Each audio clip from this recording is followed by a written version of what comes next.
Uy, bien, bueno, pero le puse se pisó, pero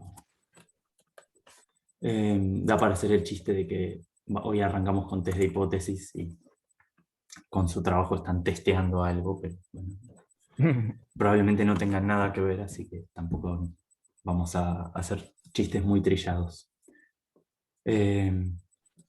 Bueno, arrancando lo que vamos a empezar a ver hoy, y ya es el último tema de la materia en algún sentido, más allá de que tiene sus submódulos, es, ¿cómo es esto? Test de hipótesis, que de alguna forma viene a ser yo diría como uno lo puede pensar como el objetivo final de las herramientas que estuvimos construyendo, ¿no? Porque un poco eh, el- la utilidad práctica de la estadística, eh, más allá de estudiarse en sí misma o quizá describir algunos procesos, en general tiene que ver con chequear alguna idea que uno tiene, ¿no? No sé, tiene alguna pregunta o algún escenario en mente y, y bueno, quiere juntar datos para qué, para ver si ese escenario tiene sentido o no, y cuánto sentido de alguna forma, ¿no?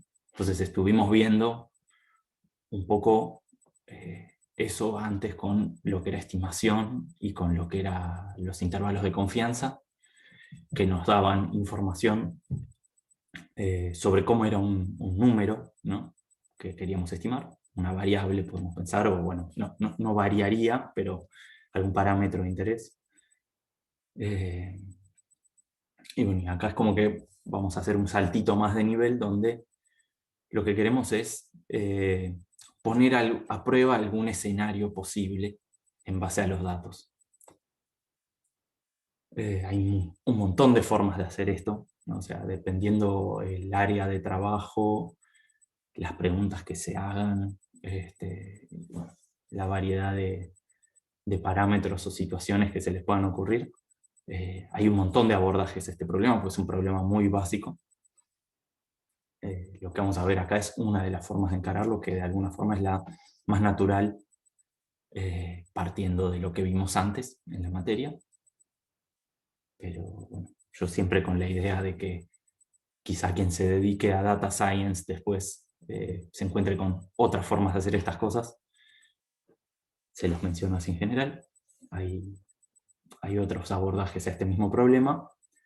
Eh, Dentro de lo que vamos a plantear acá, la idea es que vamos a trabajar siempre con dos hipótesis, H0 y H1, como habrán empezado a ver en las últimas dos teóricas, que vienen a representar eh, una hipótesis nula, ¿no? Un modelo en el cual hay ausencia de efectos, y un modelo en el cual esos efectos toman alguna característica dada, ¿no?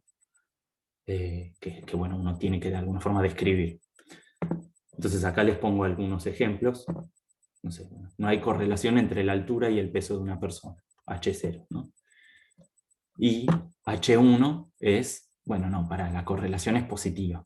Una persona más alta en general va a pesar más. No sé, otro ejemplo. La concentración de plomo en el aire es normal en el sentido de, bueno, tiene alguna esperanza, que no sé, por ejemplo, es la misma que la que hay en un bosque lejos de todas las ciudades, y H1, bueno, no, es mayor. Un ejemplo típico de cosas estadísticas: fumar no cambia el riesgo de cáncer, y la hipótesis alternativa es, no, sí, fumar aumenta el riesgo de cáncer. De alguna forma, si hacen como fuerza volviendo al CBC y piensan en pensamiento científico, eh, la lógica que está atrás de todo esto es como una lógica falsacionista, ¿no? Donde en realidad lo que vamos a hacer no es probar la veracidad de algo, sino refutar otra cosa, ¿no? Entonces, más que estar enfocados en probar que la probabilidad, por ejemplo acá con H1 y H0, el primero, el de la altura y el peso, en probar que la que H1 es muy probable o algún tipo de cosa así, lo que vamos a hacer es buscar evidencia en los datos de que H0 no es cierto. Ahora, H1, bueno, va a tener, como vamos a ver, una importancia porque nos va a servir para entender qué significa que H0 no sea cierto, ¿no? De nuevo, va a quedar un poco más claro cuando hagamos algún ejemplo, pero como idea así de paradigma que hay atrás, les repito esto, que es que lo que vamos a estar haciendo es buscar falsear H0 más que enfocarnos en probar la veracidad de H1.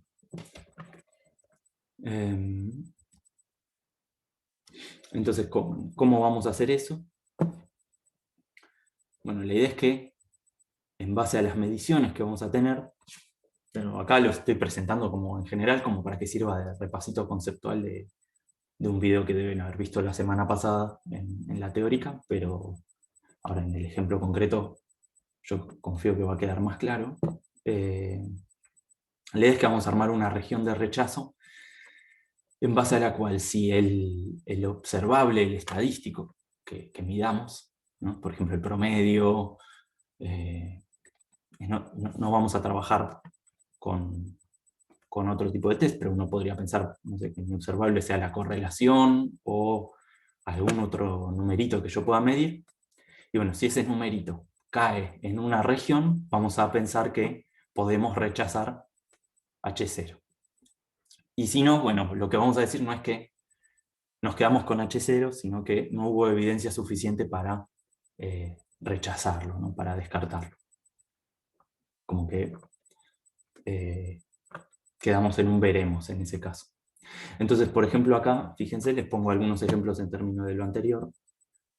Una región de rechazo podría ser, bueno, vos me decís que hay correlación entre la altura y el peso, bueno, que la correlación sea mayor a 0.2. ¿Por qué va a aparecer una región? ¿Por qué no sencillamente que me salga una correlación de 0.1 o 0.000? Cualquier número que no sea 0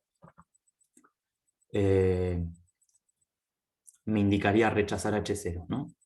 Porque pongo un valor en particular. Y bueno, eso va a tener que ver, que es lo que vamos a ver ahora como lo elegimos, con que vamos a exigir a los datos que, bueno, que muestren con algún nivel, parecido a lo que pasa con el intervalo de confianza,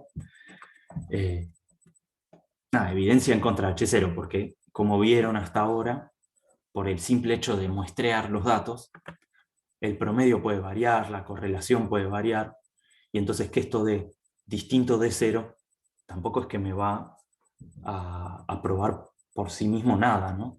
Yo necesito que realmente dé un número alto en comparación a algo que, bueno, ahora vamos a ver cómo determinamos. Y bueno, no sé, otros ejemplos, alguna concentración mayor a un cierto valor de microgramos de plomo por litro de aire podría servir para rechazar H0, o bueno, en el último ejemplo, que la diferencia en probabilidades de contraer cáncer si fuma o si no fuma sea tanto. En sí la idea de agarrarse un numerito y usar eso para decidir si rechazamos o no H0 es bastante natural. El foco de la cuestión va a estar en, bueno, cómo elijo ese numerito que me sirve de límite o threshold para, a partir del cual yo rechazo H0 y si no, no. Entonces es un poco esto que les estoy diciendo acá, que para elegir ese numerito, en realidad lo que vamos a establecer es un nivel de significancia del test. Donde ese nivel de significancia lo que nos va a decir es cuán probable, o sea, va a tener que ver con cuán probable es observar el número que medimos, ¿no? Lo observado, o algo más extremo, que nos va a permitir, sobre todo pensando en variables continuas, no tener que quedarnos con un solo valor de nuestro estadístico, sino que poder considerar una región. Y bueno, y el numerito este alfa mientras más chiquito sea, bueno, lo que nos va a representar es un nivel de exigencia mayor sobre H0.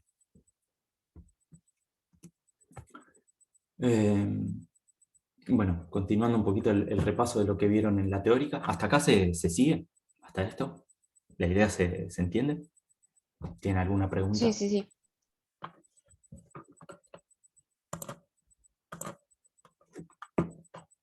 Perfecto. Bueno, entonces, la idea es que nos va a interesar analizar en particular dos tipos de situaciones que vamos a considerar errores, ¿no?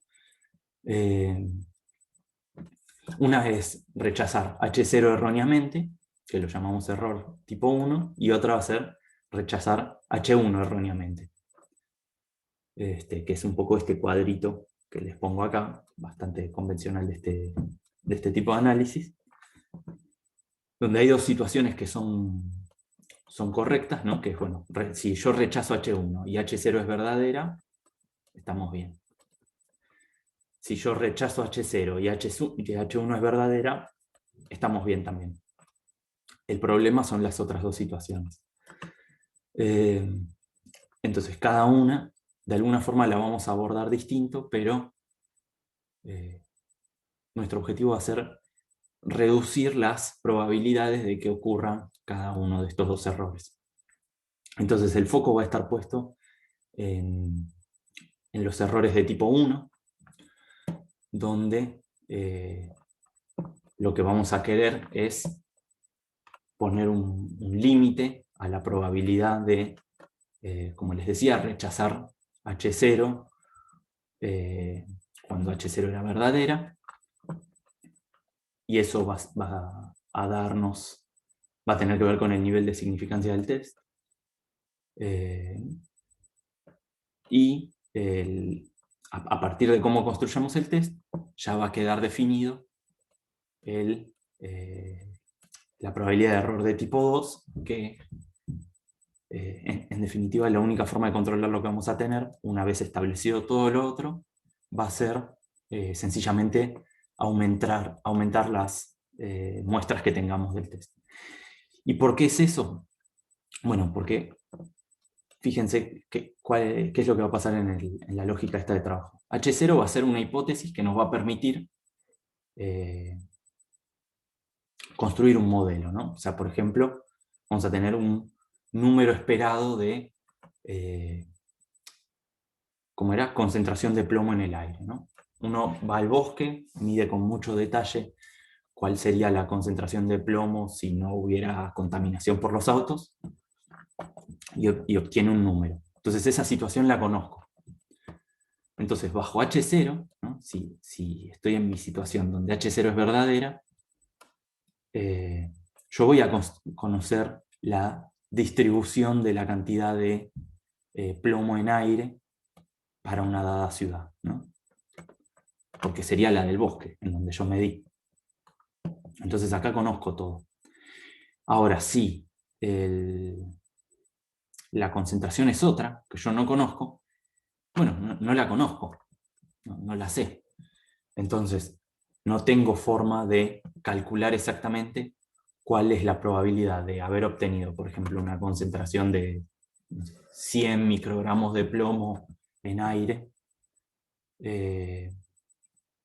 si yo no sé cuál es la concentración real en esa ciudad. Lo único que puedo hacer es remitirme a lo que yo ya conozco, que es lo que pasaba en el bosque.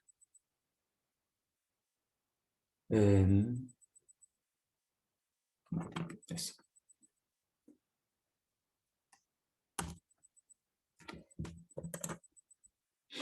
Bueno, eso de repaso teórico, vamos a ir directamente a hacer un ejercicio porque al menos a mí me parece que va a ir quedando mucho más claro qué representa cada cosa en la medida que hagamos un ejercicio con esto justamente. Y vayamos poniéndole números a cada una de las cosas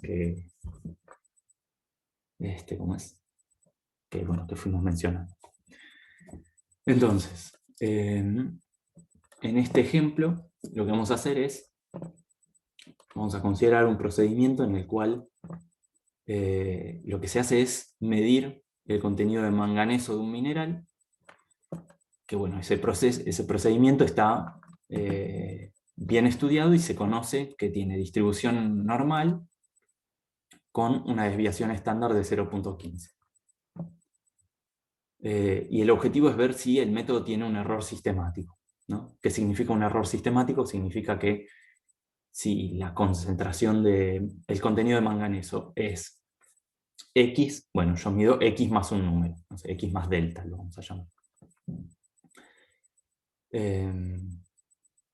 Entonces constantemente le estoy pifiando, ¿no? por un número extra. Sería como un sesgo, ¿no? Lo pueden pensar como un sesgo en términos de los conceptos que vimos.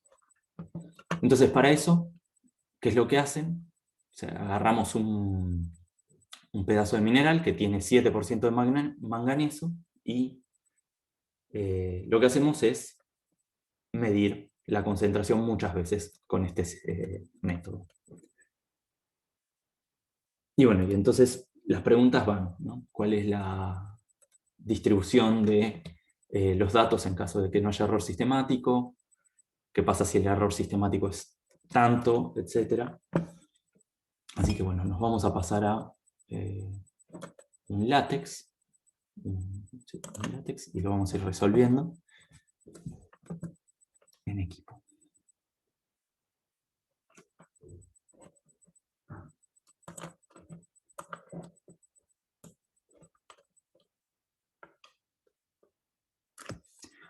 Y ya se los digo ahora porque yo lo voy a tener como acá al costado, pero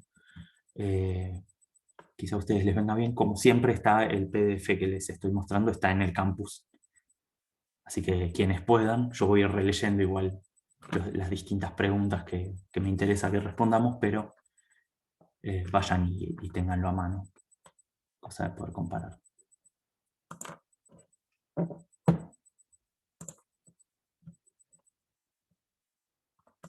Bien. Entonces, la primera pregunta.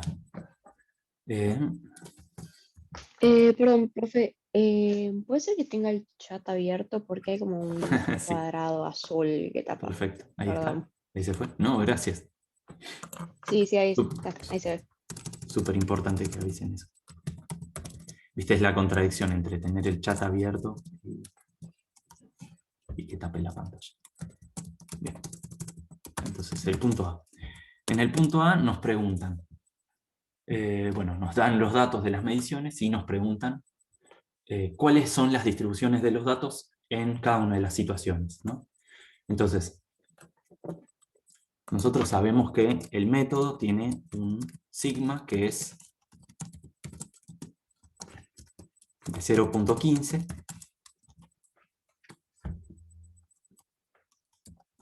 y que los datos son normales.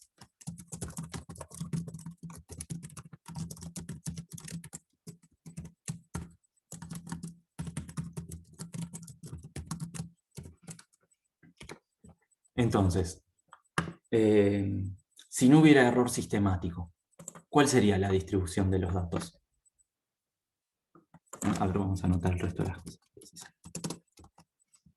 Sabemos que el mineral tiene un contenido del 7%. Y por ciento. 7%. Ahí está. Entonces, si el método no tiene ningún tipo de error y el mineral tiene un contenido del 7%, ¿cuál debería ser el valor de mu de la distribución, ¿no? ¿Cuál tendría que ser la distribución de los datos que yo mida? Normal, con 7 y 0,10. Exacto. Entonces, si no hubiese error sistemático, los datos XY deberían tener una distribución normal 7, 0.15 al cuadrado.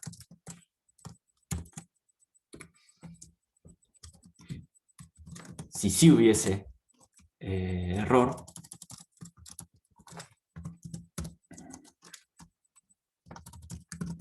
y el error fuese delta, ¿qué distribución tendrían que tener los datos?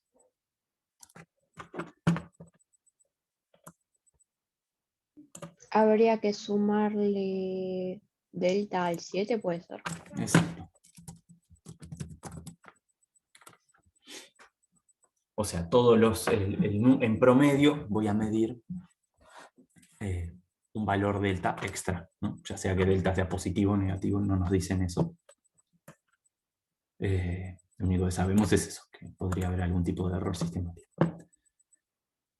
Entonces, fíjense, ¿cuál sería, con estos dos escenarios que estamos planteando, nuestra hipótesis nula y nuestra hipótesis alternativa?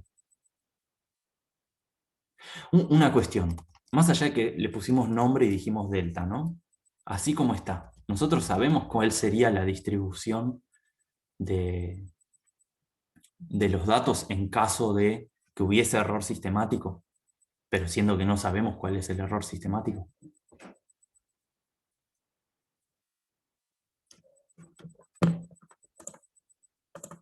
Perdón, ¿cómo fue la pregunta? Claro. En el caso de que hubiese error sistemático, ¿no? Supongamos que hay error sistemático. Nosotros tenemos una forma funcional de cómo serían los datos, ¿no? Es esta normal con media 7 más delta, etc. Pero ¿podemos usar esto realmente para calcular una probabilidad de un dato XY? Siendo que no sabemos delta. No, Y no no, conocemos porque delta. después quedan más incógnitas de las que se puede despejar. Exacto. Nos va a faltar siempre un dato que es delta. Entonces, en este escenario, si bien entendemos qué pinta tienen que tener los datos, no conocemos exactamente la distribución. Entonces, en el marco de trabajo que les proponía antes, lo que vamos a tomar como hipótesis nula va a ser la situación de que no haya error sistemático, donde yo conozco cómo deberían funcionar las cosas, ¿no? Entonces, nuestra H0 va a ser que no hay error sistemático.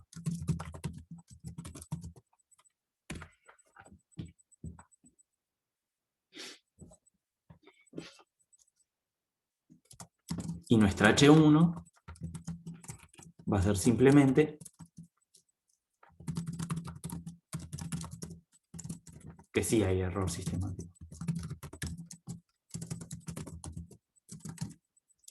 O sea que eso equivale a decir delta distinto de 0.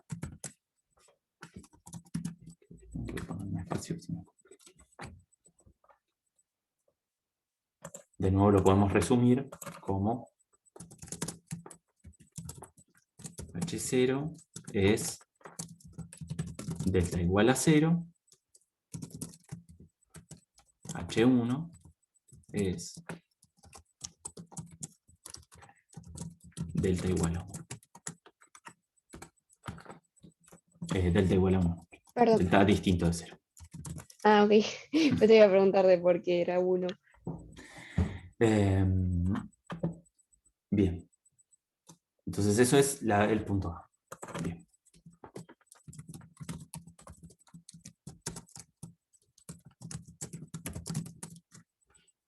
En el B. La pregunta.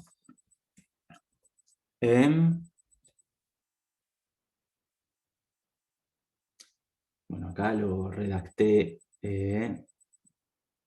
medio raro, pero ¿cuál es su conclusión si desea que la probabilidad de equivocarse al decir que el método tiene error sistemático cuando en realidad no lo tiene es 0.05? Entonces, ahora lo que vamos a hacer es construir el test, más allá de cómo quedó redactada medio extraña esa pregunta. Entonces, lo que nos dicen acá es que el nivel de significancia del test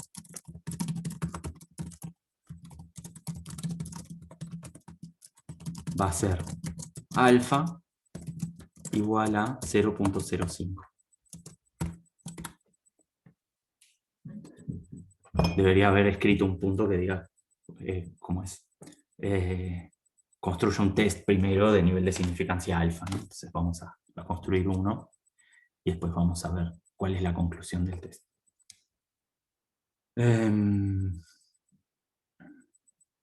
Entonces, lo que nosotros vamos a tener es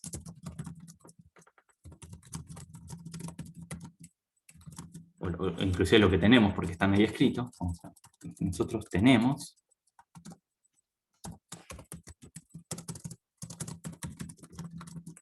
es una tira de datos x1 hasta xn,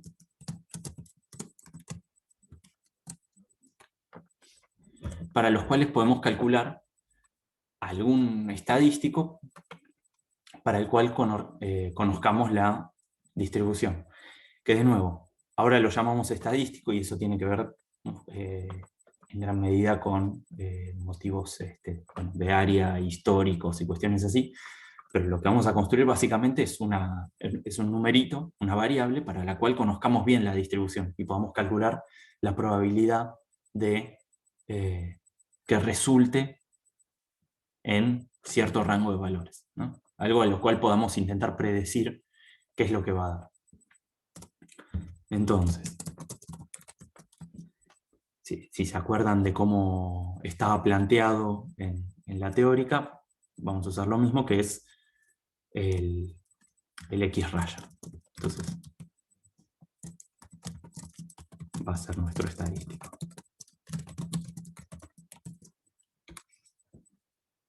Y fíjense que para el promedio, como ya hicimos un montón de veces, ¿qué es lo que podemos hacer? Lo podemos estandarizar, ¿no? Porque en este caso conocemos sigma, y si estamos en la situación de la hipótesis nula, conocemos la distribución de X raya, ¿no? Entonces, bajo la hipótesis nula H0, conocemos la distribución de X raya n. ¿Qué es lo que sabemos? Sabemos que ya lo ponemos estandarizado. Menos 7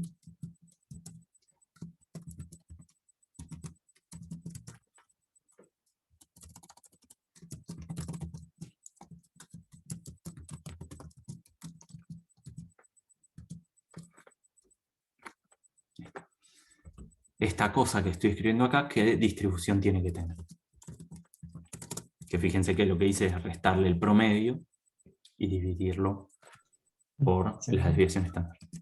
¿No escuché? Exacto. Entonces esto va a tener una distribución normal 0,1. Y fíjense que es, de nuevo, lo que les decía la otra vez, qué es lo que representa esto, ¿no?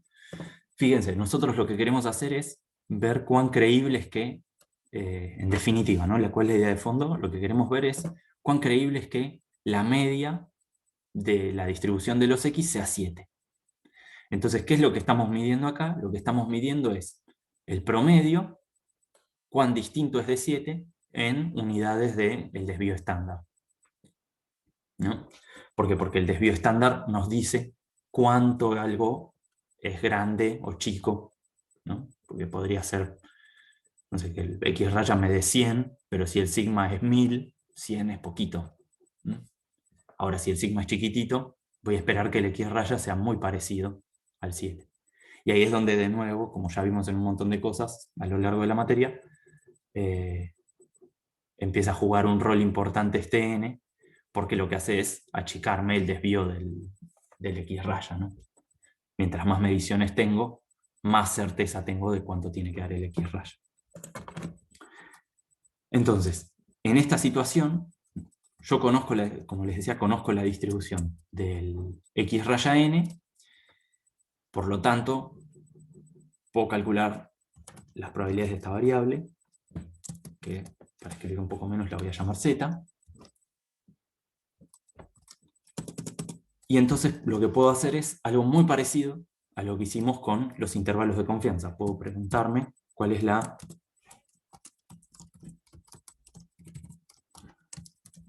probabilidad de que Z esté entre un Z sub alfa sobre 2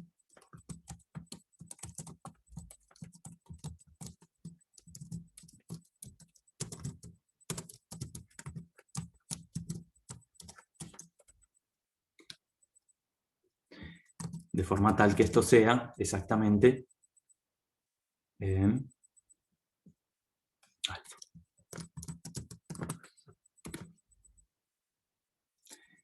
Es 1 menos alfa, perdón. Ahora fíjense que esto es lo que hicimos para intervalos de confianza. ¿Qué era lo que estábamos buscando cuando hacíamos intervalos de confianza? Era, Perdón, una pregunta. sí, ¿Por qué quedó el de la derecha con un alfa solo y no alfa sobre 2? porque se me escapó. Muchas gracias. Ah, ok. Muchas gracias. Ahí está. No hay problema. Entonces, ¿qué es lo que decía? Me perdí. Ahí está. Esto es lo que hicimos para intervalos de confianza, donde acá, fíjense, lo que estaba era buscando un rango típico en el cual yo quería que variasen los valores de Z, ¿no? O sea, cuando estamos hablando de intervalos de confianza, lo que estamos queriendo hacer era encontrar rangos típicos, ¿no? O sea, esperables, de la variable. Ahora, acá, nuestro objetivo va a estar al revés. Lo que nosotros en realidad queremos hacer es encontrar rangos atípicos, ¿no? Porque lo que queremos hacer es, en vez de encontrar lo que uno pensaría de este lado como evidencia favorable, entre comillas, a la hipótesis nula, ¿no? Porque si mi Z cae en este rango, es lo que yo espero que pase bajo la hipótesis nula, yo voy a querer estar en la situación opuesta. Exactamente. Entonces ahora lo que vamos a hacer es esto que me está diciendo Gabriel por el chat, que es buscar que esté por fuera. Entonces, en realidad lo que vamos a hacer es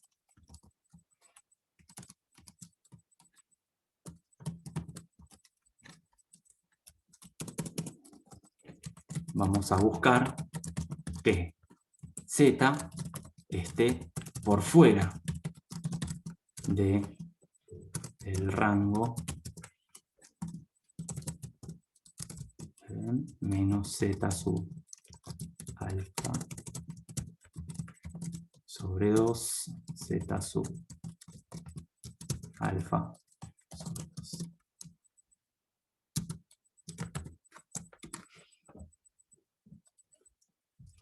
Eso nos va a dar, entonces esto daría evidencia en contra de H0. Entonces ahora lo que estamos buscando es que caiga por fuera de este rango de interés. Entonces, nuestra región de rechazo la vamos a construir buscando que el Z caiga por fuera. Entonces, nuestra región de rechazo va a estar dada por el complemento de esta región.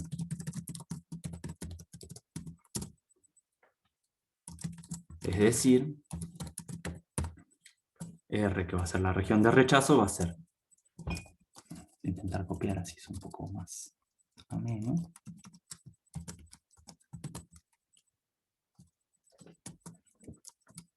menos infinito,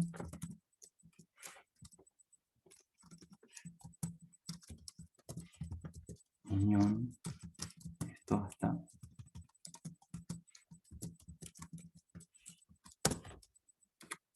y ahí me falta un signo de esos.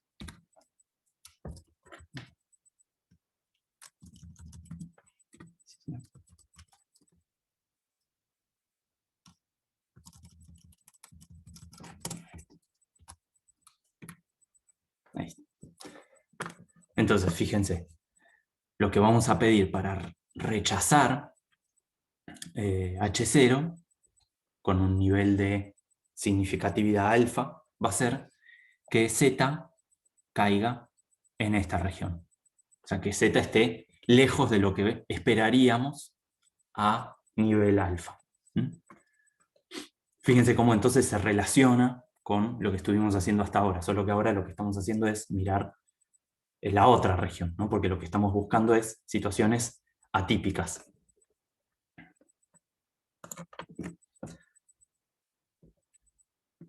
Bien.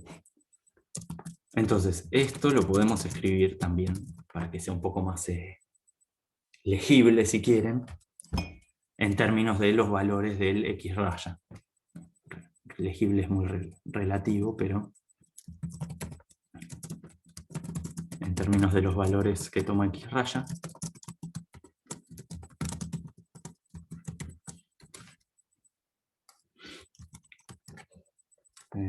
y en ese caso nos va a quedar que el R va a ser, y lo copiamos para solo agregarle lo mínimo necesario,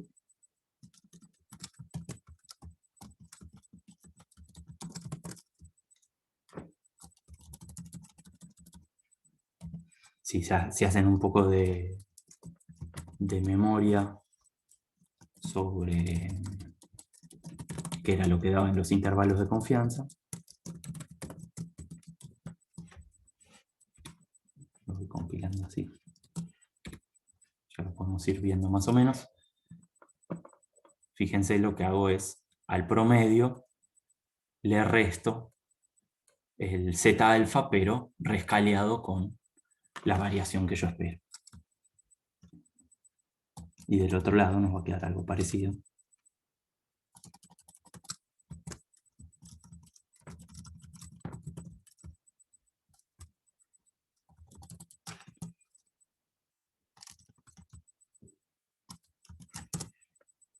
Y me parece que borré 2. Ahí está. ¿Sí? Entonces fíjense que lo que estamos diciendo es, bueno, vamos a rechazar H0 si cae o más a la izquierda que este valor, o más a la derecha que este otro valor. Que en definitiva es como si cae por fuera del intervalo de confianza que teníamos antes, ¿no? Para que lo puedan vincular un poco con lo que estuvimos haciendo hasta ahora. Bien.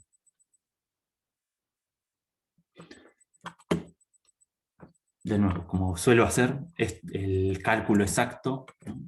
El cálculo exacto de qué pasa, lo dejamos para el script.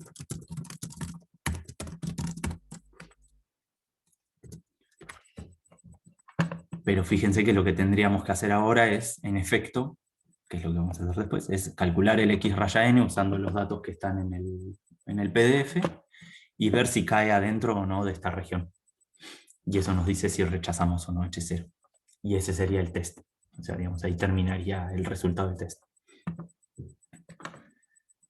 Bien. ¿Hasta acá se siguió? ¿Cómo armé el test? Sí, sí, sí. Una pregunta, ese último intervalo que armaste, Sí, con el 7 fijo, sí, justamente eso es porque asumís que en H0 el promedio te va a dar 7 exacto. exacto. Ah, está bien, listo. Y usar lo mismo, pero con o sea, lo que tenemos que hacer es con nuestro X raya que tendríamos, fijarnos si justamente está dentro de ahí. Pero eso ya lo calculás, o sea. Claro, o sea, ahora vos fíjate, la parte previa al test, ¿no? Esto siempre está pensado bajo una lógica de vos te puedes armar el test antes de hacer el experimento y después chequear, ¿no? Un poco persiguiendo la idea de no cambiar las cosas en base a lo que te da el experimento, sino plantear una situación y chequearla con el experimento y no hacer un proceso como medio mezclado de ambas cosas a la vez. Entonces, fíjate que hasta acá no usamos los datos per se, usamos la información que teníamos. Bueno, teníamos la desviación y teníamos la media Pero todo eso viene como de antes del experimento de medio. Claro. Ahora Sí. vamos, medimos estos 8 mediciones que tenemos, calculamos el X raya y nos fijamos si cae en ese intervalo o no. Y fin. Listo. Es el Bien, gracias. compound. Bueno, en el punto C, lo que nos preguntan es cuál es el p-valor del test. Entonces, el p-valor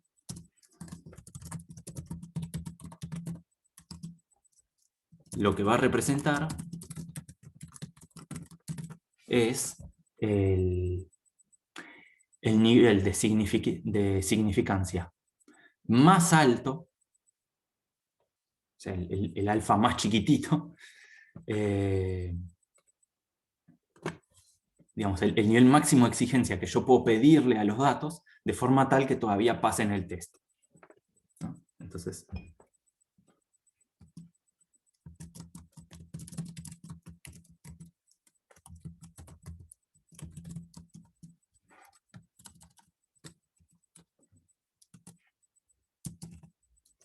último que puedo pedir a mis datos y que aún pasen el test. Entonces, fíjense, vengamos a acá, ¿no? Entonces, nosotros tenemos este observable, podemos decir que tenemos, ¿no? Para esto, podemos decir que tenemos un Z, vamos a llamarlo, no sé, ZN. Lo llamamos Z, lo podemos usar. Un Z medido, le quiero poner alguna distinción para que nos refiramos al que medimos, ¿no? Entonces nosotros tenemos un Z medido. Yo lo que sé es que quiero rechazar el test con este Z medido. Entonces, ¿cuál es? Vamos a poner, claro, es una realización, le ponemos la letra minúscula. Ahí está. Yo quiero que rechazar el test. Entonces, ¿cuál sería el valor de Z sub alfa más chiquitito que podría poner en este test, de forma tal que este número siga cayendo en la región de rechazo? ¿No? O sea, ZN. exacto. Buenísimo. Y entonces, la región de rechazo más exigente que rechazaría H0 sería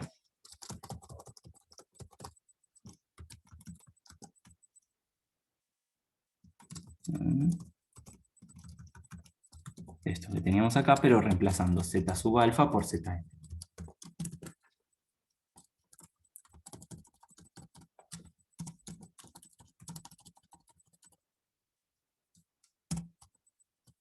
Y le ponemos un complemento para referirnos a qué es el complemento de eso, ¿no? El otro intervalo, lo que queda por afuera.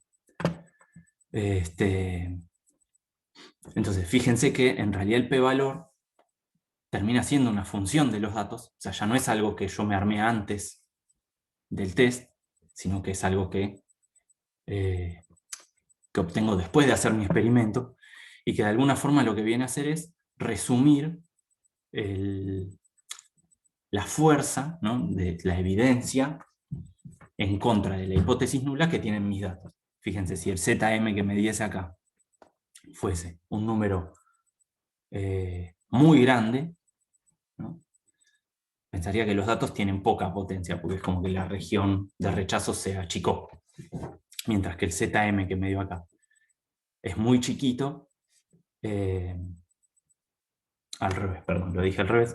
Si el Zm que me dio es muy chiquito, es como que la región de rechazo se me expande. Y si el Zm es muy grande, se achica. De nuevo, cálculo exacto.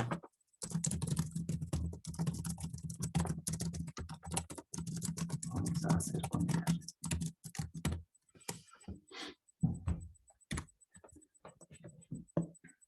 Bien. Entonces vamos al R, veamos estas dos cosas y después seguimos.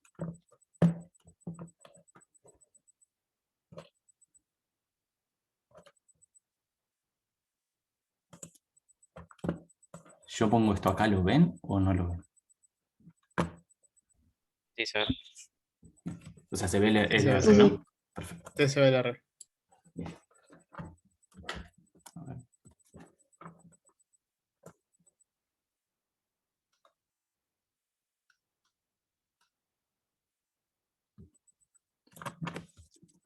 Ahí está, perfecto. Entonces, en este caso, ¿qué teníamos? Teníamos un sigma 0 de 0,15 y un valor de alfa de 0,05. Entonces, nuestra muestra de datos estaba acá. Esto ahora lo vamos a ver, va a venir después.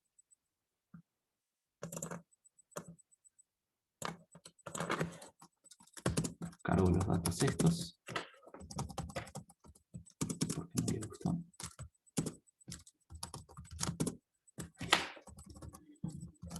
Entonces tenemos estos 8 datos. Fíjense que el valor de z, al igual que pasaba con el intervalo de confianza, lo calculamos de antemano. Y entonces tenemos que nuestro estadístico es sencillamente el promedio de los datos. Tenemos el n que era 8. Y entonces el mu0 es el promedio bajo la situación de la hipótesis nula, que es 7 como dijimos.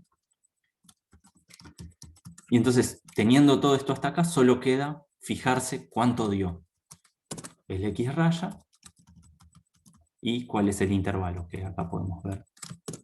Este era el número más alto. Bueno, ahí me pasé. Y este era el número más bajito. Entonces, fíjense que mi X raya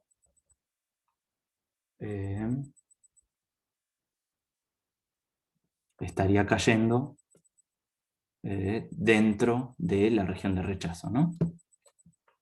El valor más grande y el valor más chico. O sea, perdón, dentro del complemento de la región de rechazo. O sea, acá yo les debo haber pifiado en algo de ponerlo en negativo. Pero... Ah, no, está ahí, perfecto. Entonces no está en la región de rechazo. Entonces no voy a poder rechazar mi hipótesis nula, que es que había error sistemático en los datos. Claro, para rechazarla necesitas que esté fuera de esos datos. O sea, que me dé, qué sé yo, 5.8. Claro, exactamente. O, no sé, 10, 20, 30. Exacto. Bien. Bueno, el p-valor. Entonces, el numerito que calculamos es este, acá lo llamé ZP, podemos cambiar a ZM, quedará así.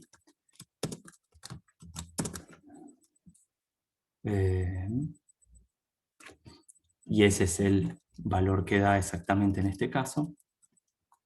Y entonces yo acá puedo calcular cuál sería ese alfa más extremo que puedo alcanzar.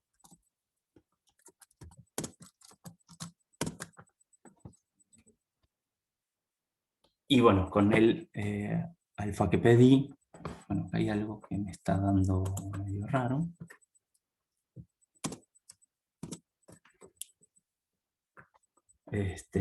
No me alcanzaría para rechazar. Acá me parece que hay algo raro. Los intervalos de desconfianza.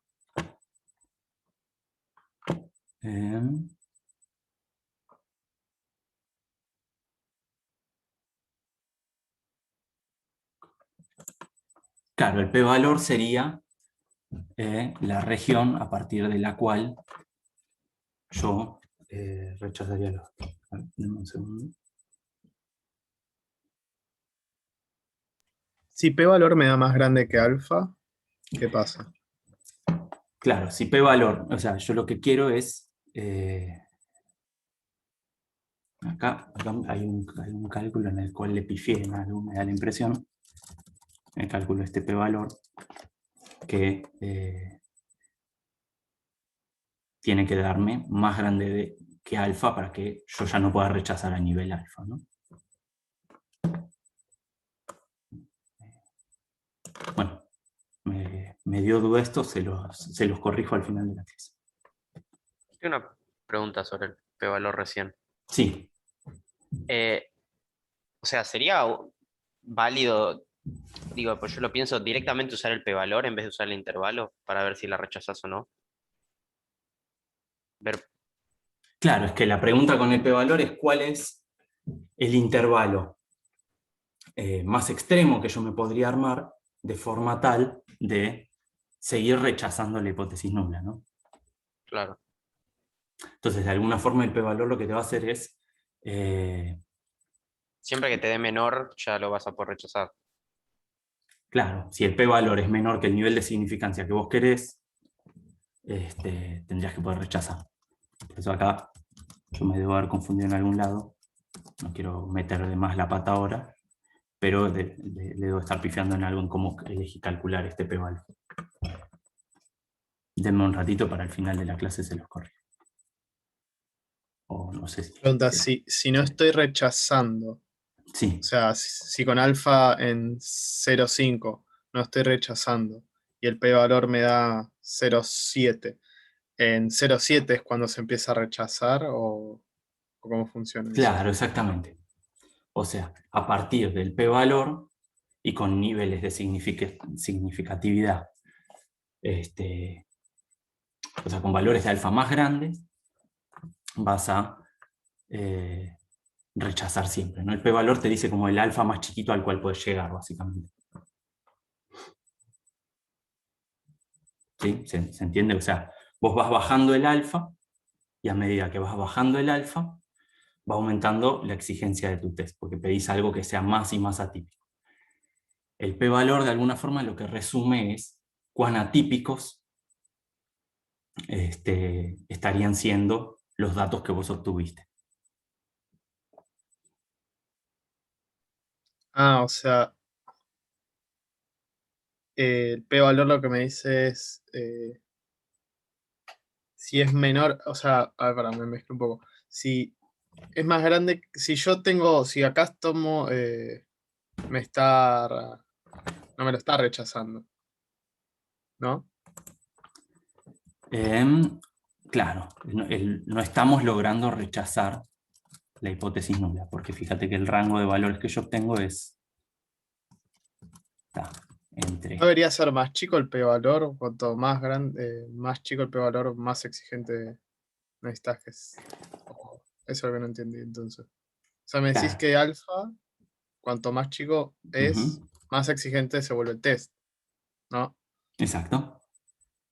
Y el p-valor no sería eh, el mínimo donde se empieza a rechazar.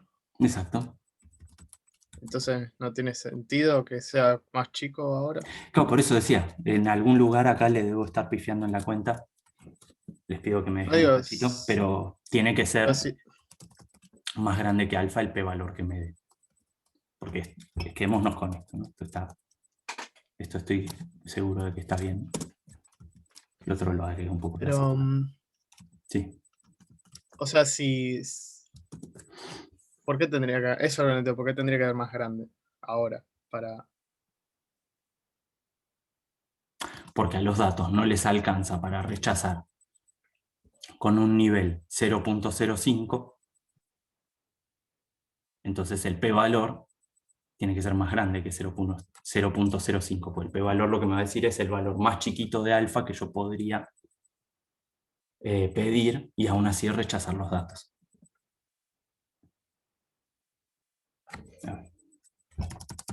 Claro, aún así rechazar los datos. O sea, como acá no estás rechazando, o sea, si fuese como te está dando menor, debería estar rechazándose ahora. Y no se Exacto. está rechazando. Ahora entendí. Bueno, sigamos con lo que sigue y después esto yo lo chequeo y cuando los mando a hacer el ejercicio reviso en qué lugar le metí la pata. Les pido disculpas, pero bueno, soy medio lento online. Repensar las cosas. Entonces, volvamos al ejercicio.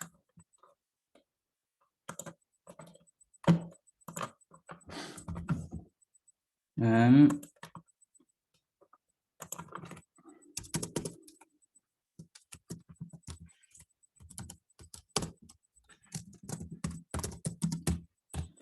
Entonces, en los puntos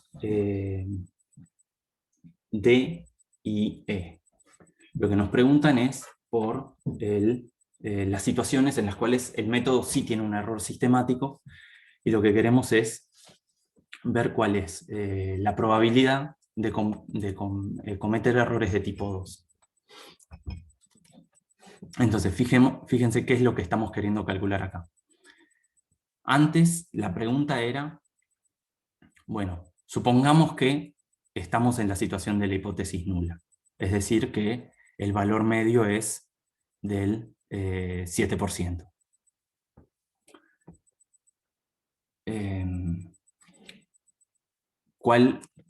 ¿Qué sería muy raro ver? Entonces, muy raro ver bajo este test, vimos que era, así hacemos el dibujito, ahí ven el dibujito, era de alguna forma en este Z, Sí, sí. caer en esta región, ¿sí? Que estaba dado por el Z alfa. Ya que estamos, bueno, en términos de este dibujo, de acá el ZM que yo tengo que sacar es el que está asociado a ese p-valor, me resume cuánta área le puedo pedir acá y que todavía rechazar el test, ¿sí? O sea, en este caso, lo que deberíamos estar viendo es que este ZM cae por acá. Entonces no le alcanza para rechazar el test. Cayó dentro de lo normal. Entonces, esta era la situación de ¿cómo es esto? De la hipótesis nula. ¿Qué es lo que estamos planteándonos ahora? Ahora es, bueno, suponete que el mu tiene un valor que es distinto, o sea que el delta que es el error sistemático, tiene un valor distinto de 0. Hay un error sistemático. Aún así, por azar, hay chances de que caigamos en esta región, ¿no?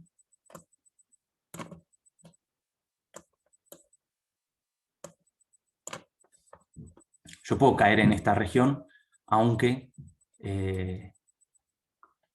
por azar, aunque haya error sistemático. Entonces, ¿cuál es la probabilidad de caer en esa región? Bueno, eso, de nuevo, no lo podemos saber sin saber el mu con exactitud, pero podemos tener alguna idea primero, probando para algunos valores y después viendo cómo cambia en función de esos valores y cómo cambia en función del n. Entonces,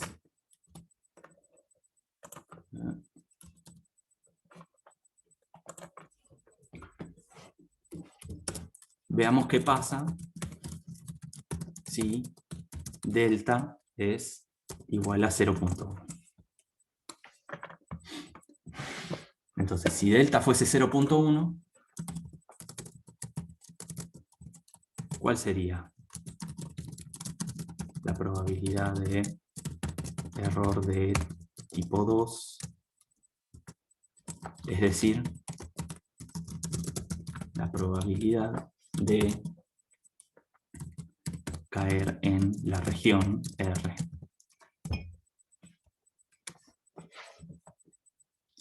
Bueno, fíjense, esto lo podemos calcular. ¿Por qué? Pues si nosotros sabemos que si fijamos un valor de delta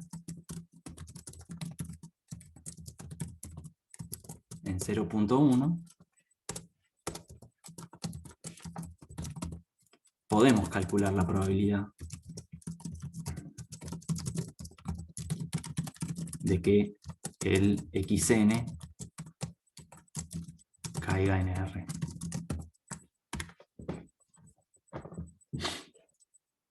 ¿Por qué? Fíjense. Si delta es igual a 0.1, entonces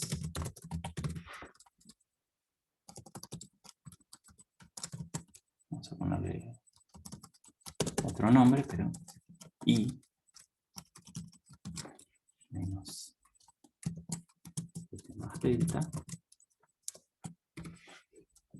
esta cosa va a ser una, ¿cómo es esto? Una normal 0,1, porque este sería el verdadero valor medio.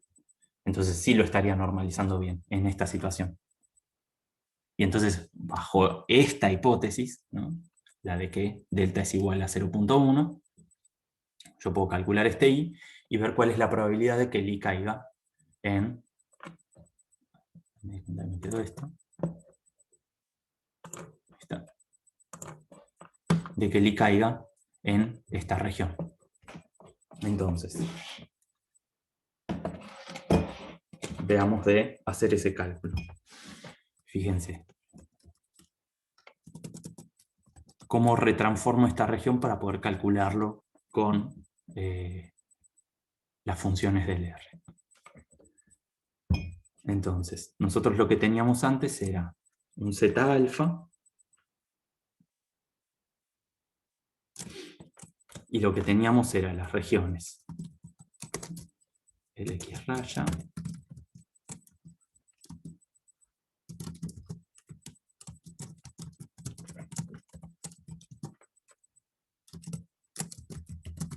sigma sobre raíz de n,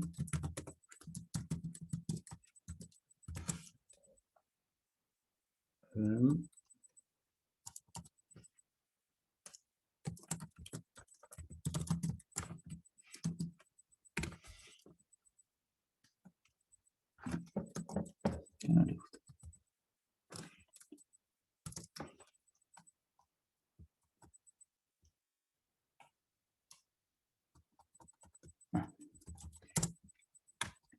Ahí está. Entonces esta era una de las regiones que teníamos. Para llevarla en términos de esta variable i, lo que podemos hacer ahora es restar.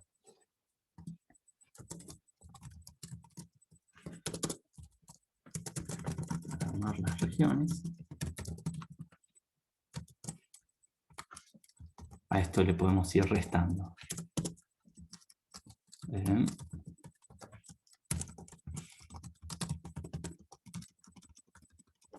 El 7 más delta, primero. Entonces acá te va a quedar un 7 menos 7 más delta.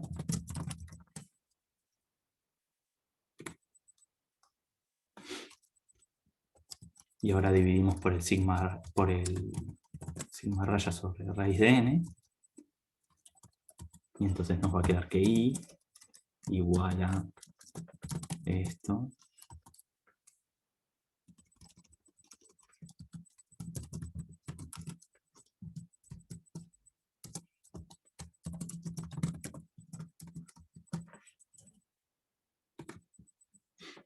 tiene que ser mayor o igual a...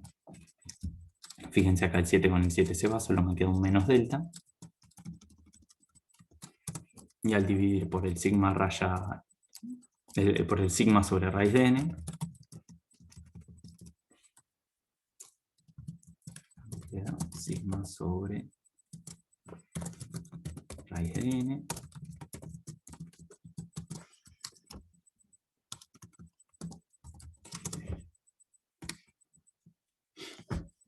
Y entonces fíjense que básicamente lo que me está pasando es que la región ahora, ¿cómo es esto?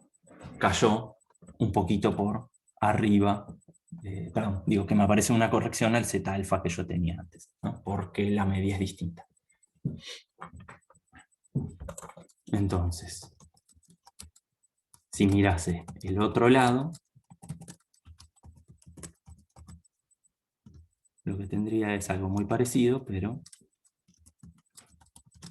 el otro lado.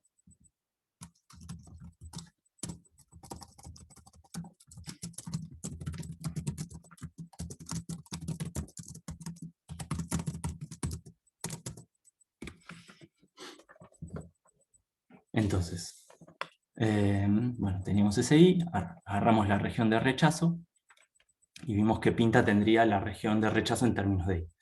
Ahora fíjense, el error de tipo 2. ¿qué era? Era que si hay un error sistemático, caer en la región de rechazo. O sea, si hay un error sistemático, ¿yo qué es lo que espero? ¿Caer en la región de rechazo o no caer? No caer. Si sí hay un error sistemático, lo que yo sí espero, Ah, claro, es caer en la región de rechazo. Si sí hay. O sea, yo construí la región de rechazo para que si sí hay un error sistemático, mis datos, yo pensaría que van a caer en la región de rechazo. Eso tenía que ver con, entonces, evitar errores de tipo 1, que era pensar que, ¿cómo es esto? Había error sistemático cuando no había. Ahora lo que estamos queriendo ver es la situación inversa, que es creer que no hay error sistemático cuando sí.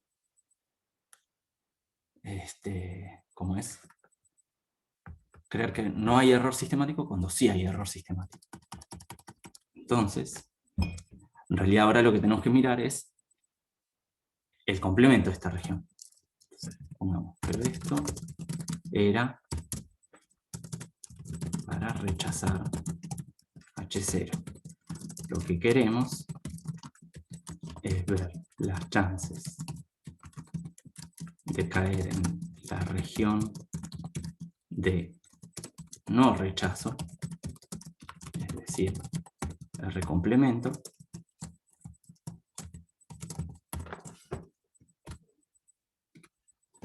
suponiendo que delta sea distinto de 0. En particular, 0.1 en este caso. Entonces, en vez de mirar esto que sería la región de rechazo, lo que tenemos que ver es el complemento, que es entonces nos interesa mirar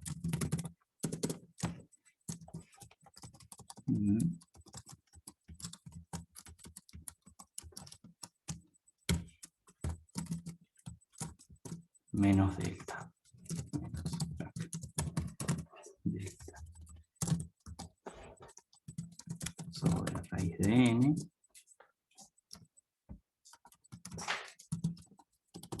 sigma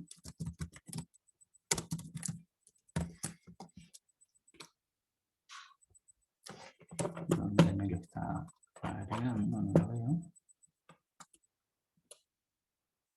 Que no le puse el doble sigma. Esto menos el Z alfa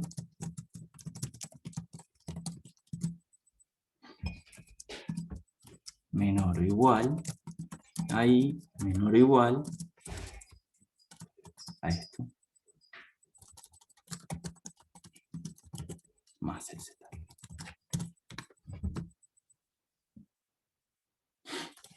Entonces, ¿qué es lo que estamos mirando ahora en este caso?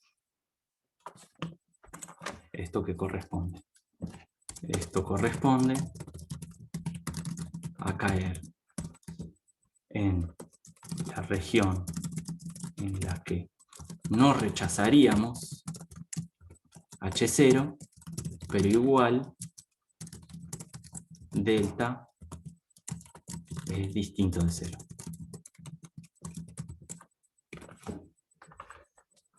¿Sí? Entonces la idea es, ahora lo que queremos ver es la probabilidad de que esta variable i, que bajo la hipótesis de que el delta vale 0.1, es normal 0.1,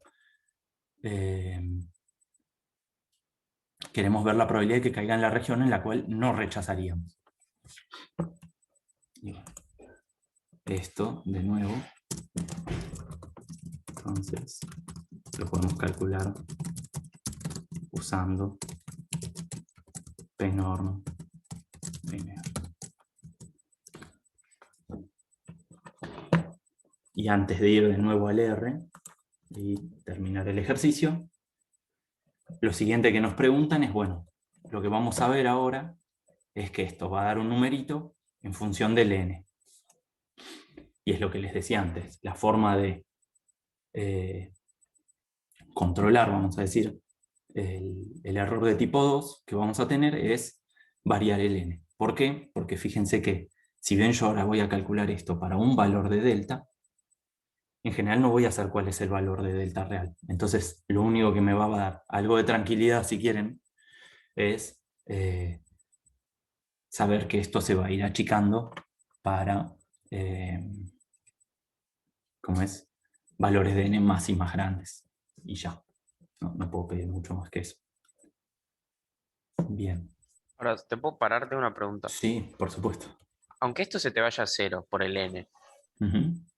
el rango que tenés, la probabilidad del rango que tenés no va a ser siempre alta. Si la probabilidad del error 1 es chica. Si la probabilidad de error 1 es chica. O sea, vos lo que decís es, si yo achico sigma, no, pues fíjate que el sigma sobre raíz de n, yo aumento el n, Ah, claro, no, claro. y este No rango está. va Claro, claro, claro. a ir creciendo. No sé, se va a ir, o sea, fíjate que lo que va a dominar es el menos delta acá. Sí, sí, sí, Entonces te me queda confundí. menos infinito y menos infinito Claro, del otro lado, se te va como a cero la probabilidad. me confundí Claro, leyendo los alfas. las fracciones.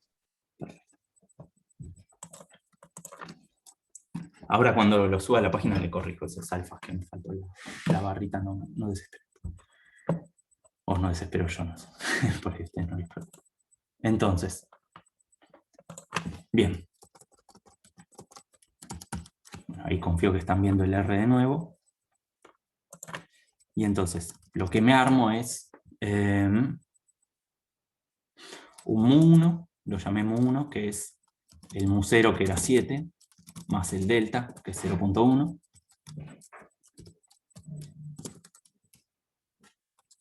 Y entonces, acá quizá la elección de nombres no fue la mejor, vamos a cambiarle un poco los nombres.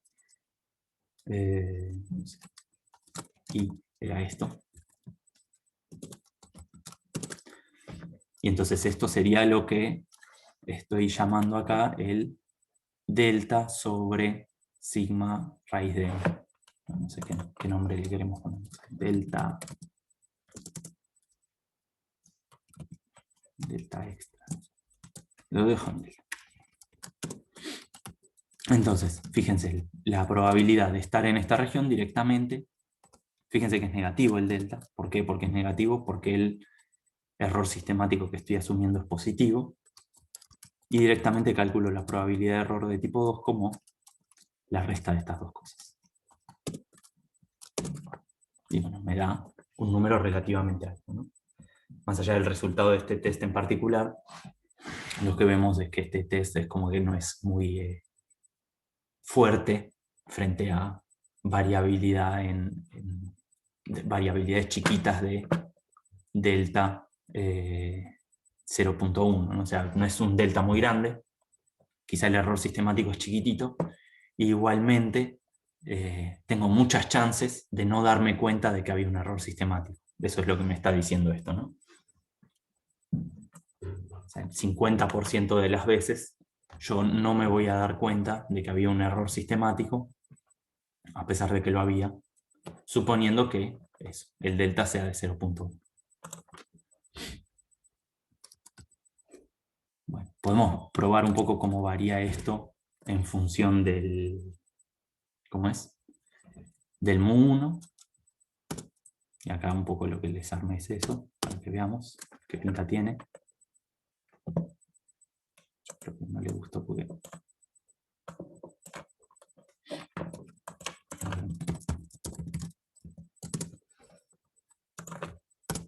Ahí está. Y entonces fíjense qué es lo que nos muestra esto. Lo que nos muestra es que es la probabilidad de error de tipo 2 en función de cuánto es el valor medio de la medición que yo tendría, que podemos restarle acá un 0 directamente, así lo tenemos en términos de lo que vimos recién, que sería el delta de antes. Y entonces lo que vemos es que conforme el delta se va haciendo chiquito, es como que mi capacidad de identificar esa situación va disminuyendo porque aumenta la probabilidad del error, ¿no? Mientras que si el delta es grande, o sea, acá llega hasta un valor de 1, pero podríamos pensar que sigue para allá, la probabilidad de error tipo 2 se va a ir a 0. Por esto que decíamos antes, ¿no? De que tiene ese división por un sigma i que es chiquitita. En este caso, lo que vamos a ver después va a ser con el raíz de n. Y entonces ahora, ¿sí? Bueno, acá era para que viesen algunos valores representativos de hasta dónde va bajando en cada caso.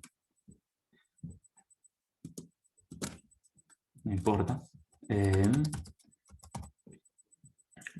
La siguiente pregunta es, bueno, supongamos que yo quiero disminuir este error, la probabilidad de error de tipo 2. Ahora, yo el delta no lo puedo elegir, ¿sí? Lo que puedo es plantearme una situación. Supongamos que el delta valga 0.1. Me puedo plantear esa situación y ver cómo cambia con el n. Y ver cuántas mediciones necesito para tener cierta probabilidad de error de tipo 2. Y entonces eso es este grafiquito, donde lo que estamos haciendo es la misma cuentita que antes, ¿no? Que es la probabilidad de que el i caiga en esta región, pero variando el n. Y siempre fijando el sigma igual y el delta en 0.1. Y bueno, el ejercicio en particular lo que proponía era encontrar un n suficiente para que estar por debajo de 0.2 de probabilidad de error de tipo 2, con lo cual lo que vemos acá es que sería 18, ¿no? 20, 19, 18, con 18 mediciones ya podría estar tranquilos de que la probabilidad de error de tipo 2 va a ser suficientemente baja.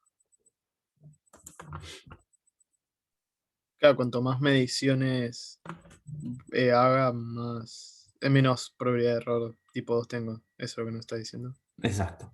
Y mismo, también si venís acá, o sea, tener más mediciones siempre es bueno en ese sentido. Fíjate que en la hipótesis nula, que es lo mismo que pasaba con el intervalo de confianza, ¿no?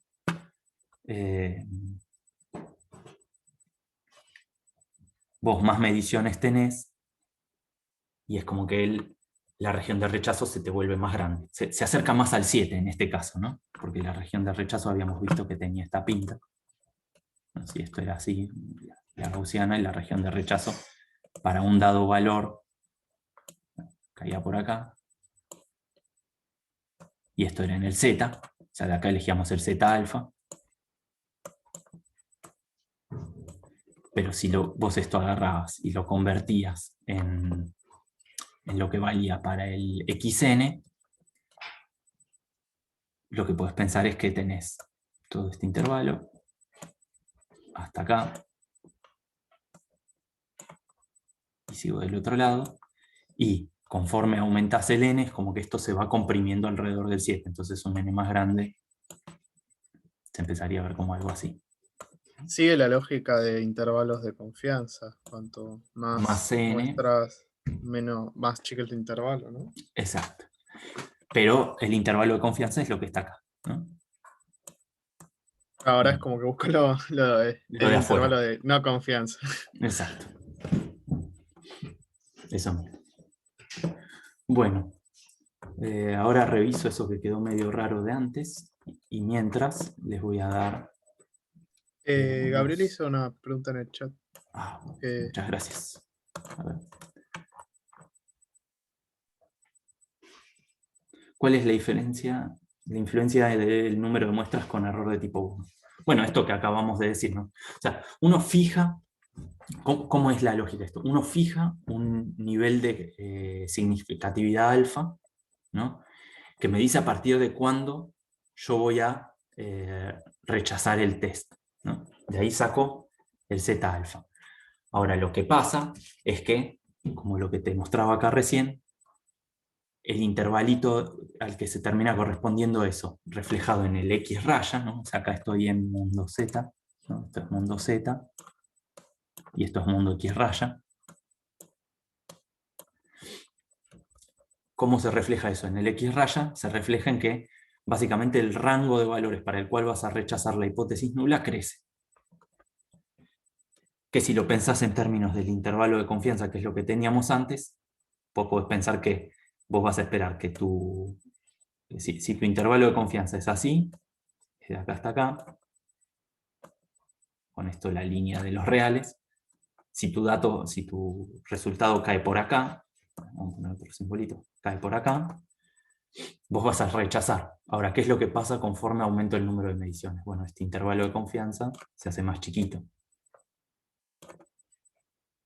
Entonces, con poquitas mediciones, si te caía por acá, vos no rechazabas, pero ahora con más mediciones, si te vuelve a caer en el mismo lugar, el X raya, sí vas a rechazar.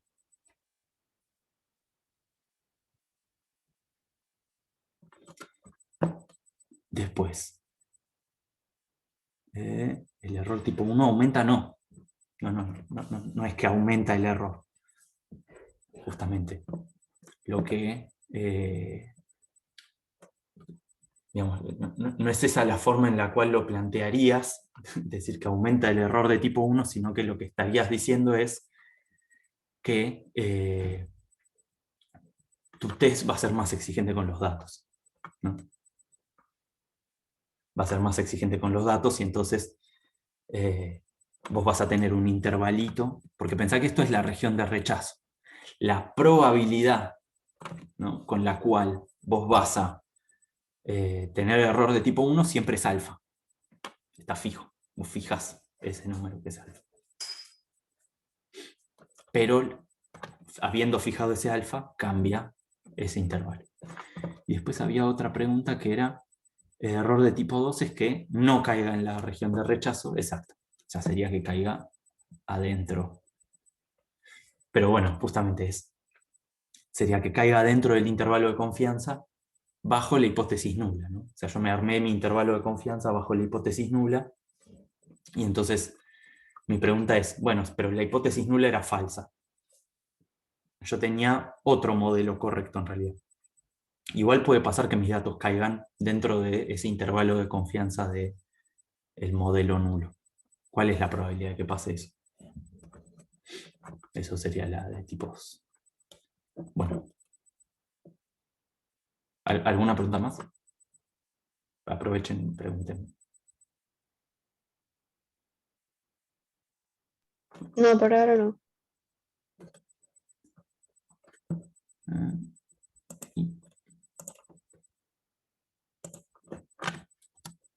Entonces,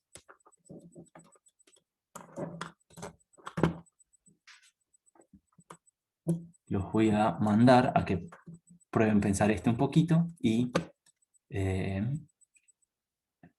después lo discutimos en un ratito más y ya estamos.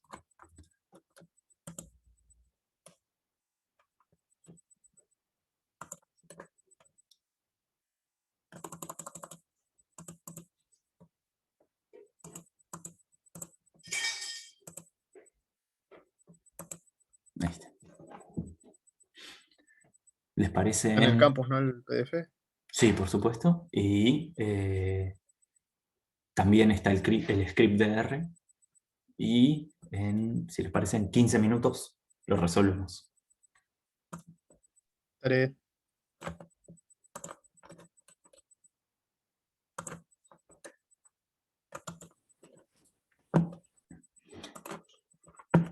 Y el R lo había movido. Entonces lo que había estado raro, bueno, no sé qué tenía en la cabeza cuando había puesto el cálculo antes acá. Esta es una forma mucho más fácil de entender la cuenta que hay que hacer para lo del p-valor, ¿no? Volviendo sobre lo del p-valor, para quien no entiende de qué estoy hablando. Entonces, ¿se acuerdan que habíamos calculado este ZP, que era como el bordecito, digamos, la última? Vamos a intentar hacer un dibujo acá. Teníamos como la curvita de los zetas. Teníamos acá nuestro z sub alfa sobre 2 en base al área que dejaba acá, y ¿cómo era? Y bueno, y entonces teníamos un Z que podíamos calcular a partir de los datos, que era como el Z más extremo que le podíamos pedir a nuestros datos con tal de seguir rechazando la hipótesis. Donde la idea que vemos es que este lo fijamos de antemano, ¿no? En base al nivel alfa. Si nos cayese un ZM acá, lo que nos dice esto es que le podemos pedir más a nuestros datos de alguna forma, ¿no? Podríamos ser más exigentes y todavía pasarían el test. Y si cae acá, lo que nos dice es que a los datos no les alcanza para el nivel de exigencia que queremos. Y entonces el p-valor era para un ZM el área que quedaba acá. ¿Sí? O bueno, en este caso que está hecho simétrico, ¿no? Con el cálculo que venimos haciendo sería ese cachito más el lado simétrico del otro lado. Entonces, bueno, como les decía, no sé qué es la cuenta que había tenido, que había anotado ahí, que había querido hacer, pero esta es una forma más fácil de escribirlo, donde, fíjense, lo que estoy haciendo es directamente, tengo la gaussianita ahí, ya esto lo vieron un montón de veces igual, pero tengo un valor de z, tengo el otro, con esa resta de p-norms, lo que estoy haciendo es calcular el área acá, y estoy haciendo 1 menos eso, que me da el área acá. Más el área acá, obviamente.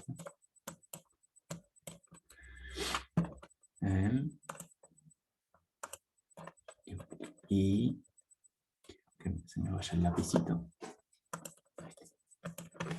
Calculándolo de esa forma, sí vemos ahora que el nivel de exigencia que le podemos pedir a los datos, bueno, es mucho menor, ¿no? O sea, el p-valor es más grande que el alfa que estábamos requiriendo. Y esto, como les decía, se usa como resumen de la potencia de los datos que tenemos, ¿no? Porque frente a una pregunta dada, ¿no? Yo si estoy haciéndome una pregunta en particular, voy a fijar un valor de alfa, hago el experimento, qué sé yo, decido si rechazo o no. Ahora, si lo que yo estoy queriendo hacer es de alguna forma resumir mis datos, ¿no?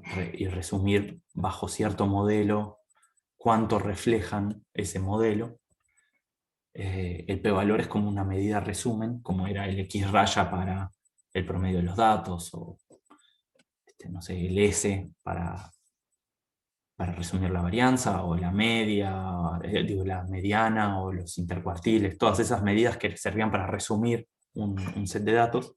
El p-valor viene a ser algo parecido, porque me resume cuán consistentes son mis datos con una hipótesis nula, ¿no? O bueno, cuánto potencia tienen para rechazar esa hipótesis nula. Bien.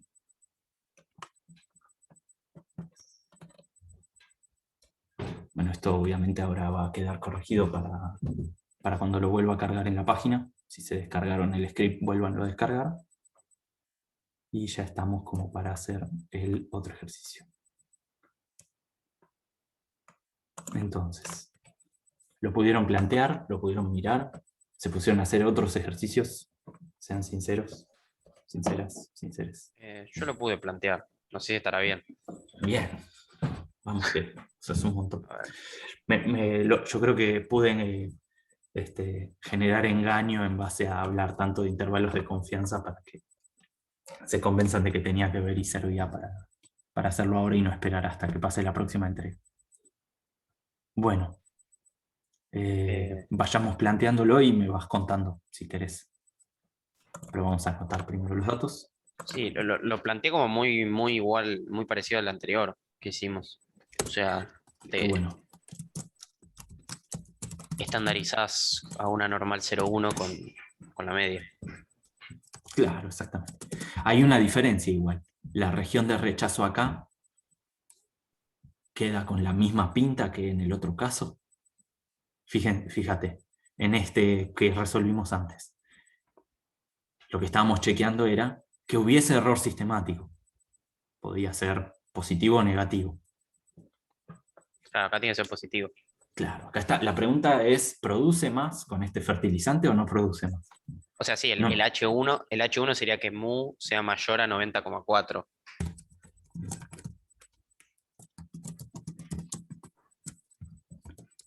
90,4 puede ser. A ver, me lo pongo al costado para poder ir viéndolo. Era 90,4, ¿no? 1 mayor a 90,4. Y bueno, y entonces el H0, ¿qué va a ser? Va a ser que sigue siendo igual, ¿no? Y mu 0 estaría. Ah, bueno, no, mu 1 igual a mu 0.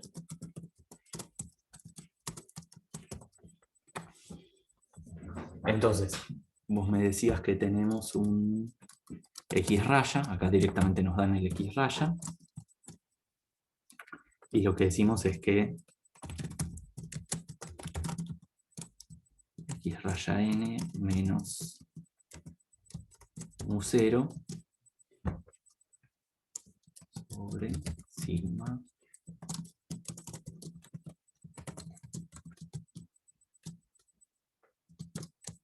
¿esto qué va a ser entonces?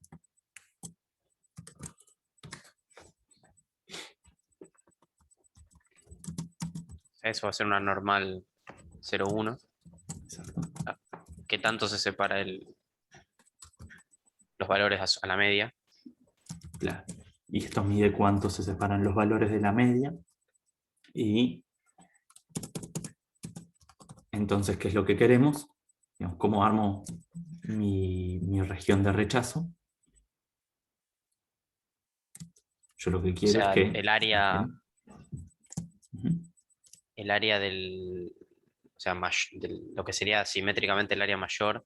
Esto es lo que no entendí muy bien. Ujú. ¿Sigue siendo alfa sobre 2 o en este caso va a ser alfa entero? Va a ser alfa entero. ¿Por qué? Porque Porque solo nos fíjate, importa un lado, sería. exactamente. Ah, está bien. Eso es lo que no me había quedado claro y no sabía si poner uno o el otro. Entonces acá ahora lo que queremos es que el alfa caiga acá, entero. Antes era alfa sobre 2 de un lado y alfa sobre 2 del otro. Y acá es donde, porque yo me acuerdo cuando vi esto por primera vez, mi duda era, pero como que sentía que la hipótesis alternativa no aparecía en ningún lado de alguna forma, ¿no? Porque todo giraba en torno a la hipótesis nula y probar cosas con la hipótesis nula. Bueno, un lugar donde claramente aparece la hipótesis alternativa es en cómo construyo yo mi región de rechazo, ¿no? En este caso refleja la idea de, bueno, la media tiene que ser mayor a la anterior. Entonces voy a buscar X rayas grandes. Si los X rayas chicos, no me importan. No estoy chequeando que el producto nuevo haga un efecto distinto, solo que el efecto sea mejor. O bueno, más productivo, ¿no?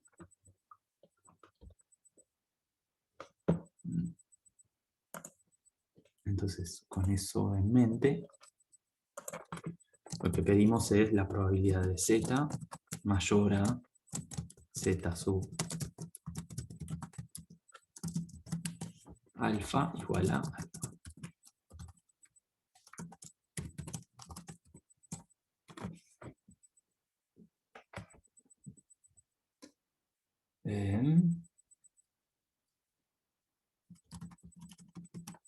Bien, y entonces, ¿cómo me queda la región de rechazo? Voy a rechazar H0 si mi valor de z medido está por encima de z sub alfa. Acá se desdibuja un poco la idea del intervalo de confianza, ¿no? En algún sentido. Pero sigue estando de fondo, ¿sí? Por eso me pareció más claro empezar por el otro lado, que era de alguna forma un poco más parecido a lo que veníamos haciendo. Se desdibuja porque no tengo un intervalo que esté claro que esté como acotando entre dos valores el z que voy a tener. Sino que va desde un valor hasta menos infinito. Entonces, voy a rechazar 0. O sea, que lo que pedimos es el xn mayor a mu0 más z sub alfa por barra sigma sobre raíz.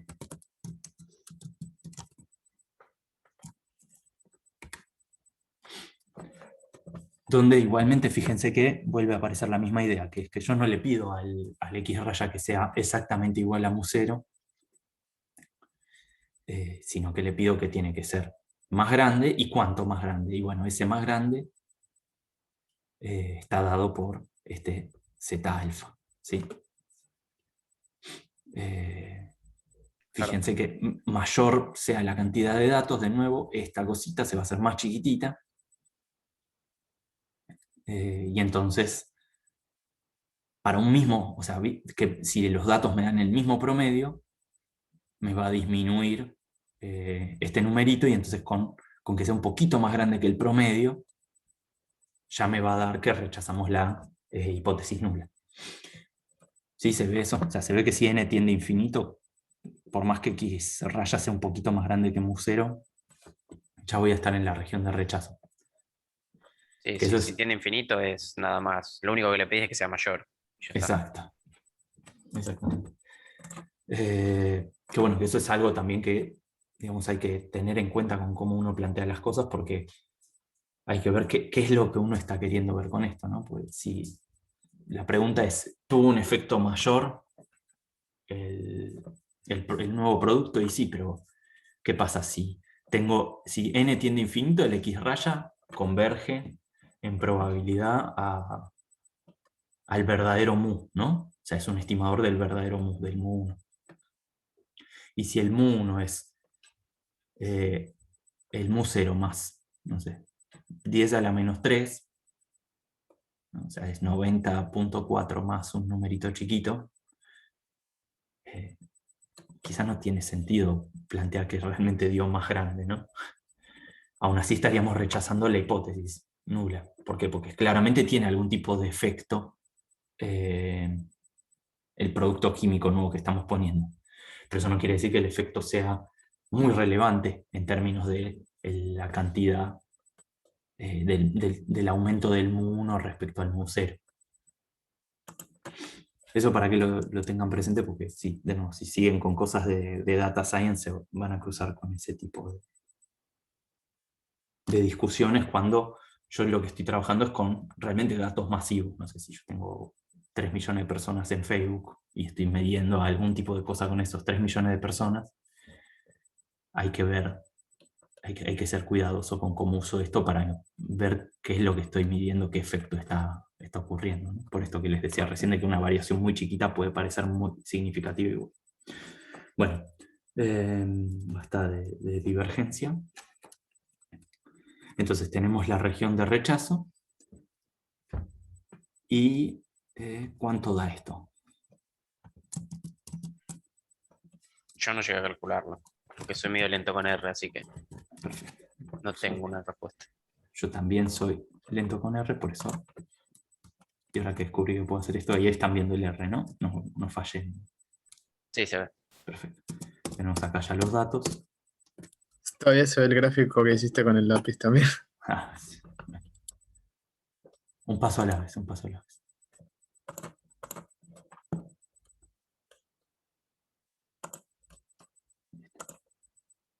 Gracias. Bueno, para ese alfa calculo el z, y entonces acá saco el R más grande. ¿Sí? Y entonces podemos ver que estaríamos en la región de rechazo, ¿no? Porque ¿cuánto dio el X raya? 94.3, y el R más grande, para que me resultase raro lo que estaba viendo, era 92.94. Que eso igualmente va a ser la pregunta C. cuál es la conclusión del test. Entonces rechazaríamos en este caso, ¿no?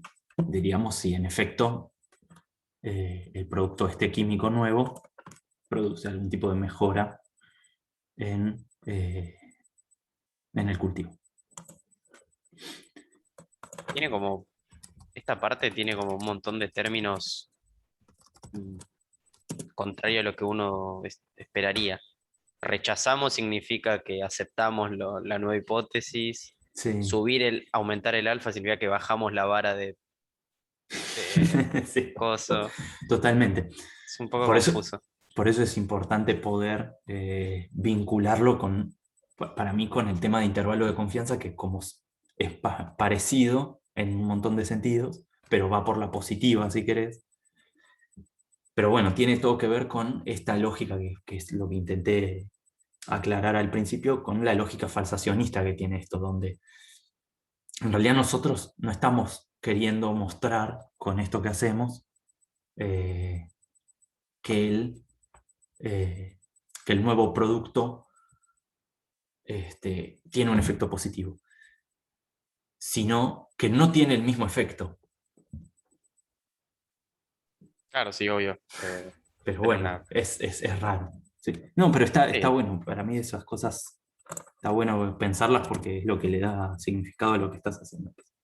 En este caso sería justamente lo que decías vos, pero como más en general, como cambió algo con respecto a la hipótesis que teníamos antes. Exacto. Que el modelo nulo no reproduce bien lo que está pasando. Eso es Claro. lo que te digo. Exactamente. Bueno, después yo hablo un poco de esto porque a mí me parece interesante este tema también, que es un poco más epistemológico, pero hay mucha discusión en torno a esto sobre que bueno, que tampoco es que estamos justamente mostrando que H1 es verdadero en ningún sentido, ¿no? Uno podría plantear otra situación y quizá bajo ese otro modelo un poco deformado, que tampoco es lo que estamos llamando H1, todavía no rechazamos la hipótesis nula. Hay mucha discusión en torno a lo que es método científico y esta parte del test de hipótesis. Está bueno para discutirlo un poco, porque también es lo que uno discutiría si estuviese en el aula, ¿no? Con un compañero, se pelearía un poco con esas ideas. En la virtualidad eso se nos pierde un poco. Entonces, perdí. Lo que queremos ahora es la probabilidad de error de tipo 2. ¿Alguien llegó a plantear esto? ¿Quiere hacer un comentario o sigo yo elaborando?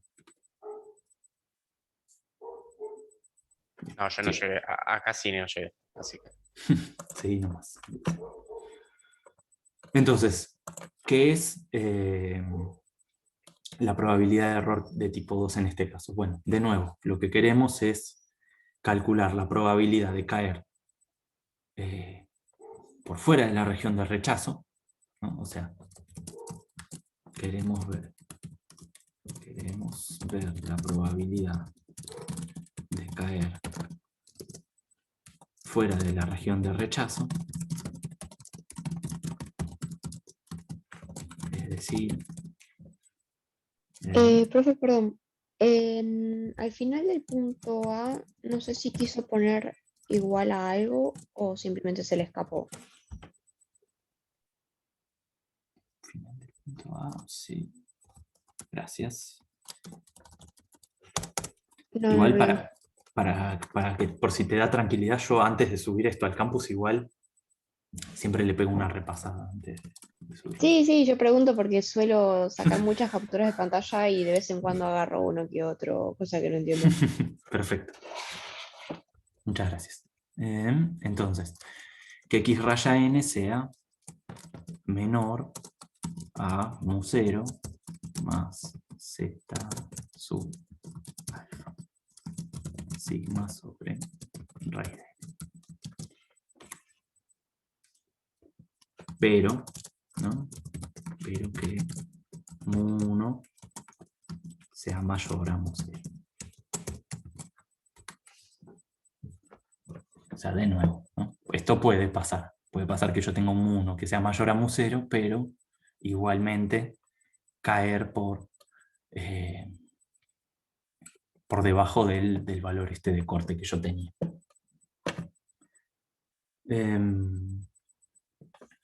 Entonces, repitiendo el cálculo que hicimos antes, si fijamos un valor de mu1, Te corto un segundito, una pregunta. ¿sí? Para tenerlo en claro, por las dudas de que me encuentre en algún otro ejercicio. Sí, Si no tenemos el valor real de mu, es imposible calcular esto, ¿no? exactamente calcularlo sí es imposible. O sea, sí, exactamente, digo. Lo que vos podés es, y es un poco también una lógica computacional que está bueno que tengan presente que eso se puede, uno puede calcularlo para algunos valores de mu y ver qué pasa, ¿no? Vos no podés saberlo a ciencia cierta. Como vos no sabés mu realmente, no podés saber a ciencia cierta cuánto va a ser la probabilidad exactamente de error de tipo 2. Pero sí podés acotarla, podés ver cómo cambia dependiendo del mu, podés entender cómo funciona sin necesariamente quedarte con un solo numerito. Claro. Pero por eso, o sea, a diferencia del anterior, esta no hay una forma de calcularlo exacto Bueno, sí, sin saber. porque o sea, en el anterior tampoco si no decíamos un valor de delta, ¿no? En el otro dijimos delta igual a 0.1, hagamos la cuenta. Acá también vamos a hacer... No, me refería al anterior, o sea, al de error de tipo 1. Claro, ahí necesitas saber el mu cero. A ver, me perdí un poco en la pregunta. Para calcular en el punto A la probabilidad bajo la hipótesis nula, sí o sí, tu hipótesis nula tiene que estar bien definida. O sea, vos tenés que saber mu cero en este caso. Y en tu Claro. modelo vos decís mu1 igual a mu cero. Sé cuánto vale mu1. Para calcular en el punto B la probabilidad de error de tipo 2, Claro, claro. no Ahí sabes entendí. cuánto vale mu1, pero sabes que bajo tu inquietud es mayor a mu cero, y entonces puedes jugar un poco con los valores que son mayores a mu cero para ver qué pasa. ¿Sí? Para Está ver bien. Bien. Buenísimo. Entonces, si fijamos un valor de mu1, más allá de que no lo conozcamos, sí sabemos que, entonces eso más allá de no conocerlo, sí sabremos que I igual a, vamos a copiarlo de acá,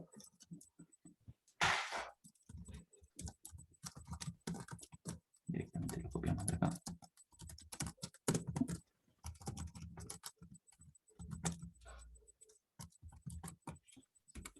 Más allá de que no sepamos cuánto es, sabemos que esto va a ser una normal 0,1 y entonces podemos de nuevo usar esto para hacer algunas cuentitas como hicimos antes. Y entonces nos preguntamos por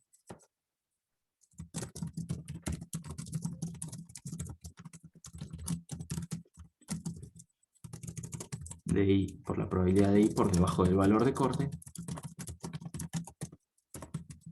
Es decir,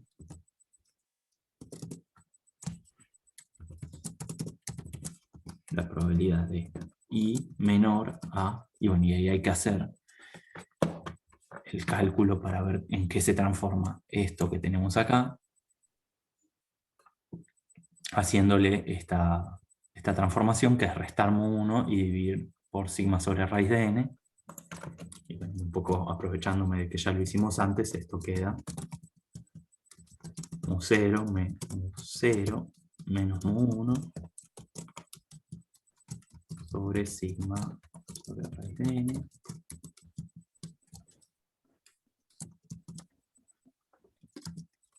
más z.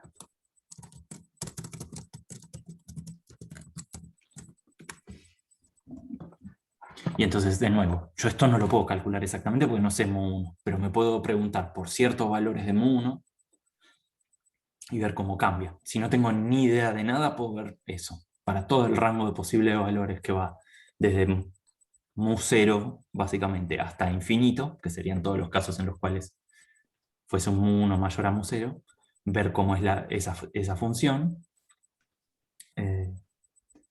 que ahí ya pueden ir viendo que mientras mayor sea mu1, esto se hace más negativo o más chico, Sí, es negativo siempre porque mu1 es mayor a mu0, y se va haciendo más y más negativo, entonces esto va a ir tendiendo a 0, conforme mu1 se va a infinito, que tiene sentido, ¿no? Si el mu1 es enorme, es muy poco probable que yo le pifie en mi test, ¿cómo es esto? En no rechazar H0 cuando hubiese debido hacerlo. Pero bueno, acá en particular nos proponen para un valor. Entonces para ese valor tenemos, para los valores propuestos,